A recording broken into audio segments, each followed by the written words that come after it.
In this video I'm going to show you how to change Google Sheets to dark mode very easily. So what we need to do is open our Google Sheets, and as you have probably found out that there isn't a direct option in Google Sheets to change it to dark mode. But don't worry, we have a little workaround for this. What you need to do is go to Google and then search for the Google Chrome extensions. And once you have done that, you will find the Chrome Web Store and select that option. So the next option will be search for dark mode and then night eye, and here you will find the extension. We need to download this extension to make the dark mode work on Google Sheets.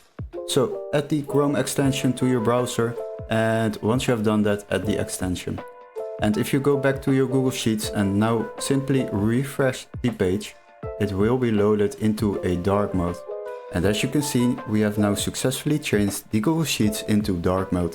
Hopefully this video was helpful. Don't forget to like and subscribe, and we would love to see you in our next tutorial.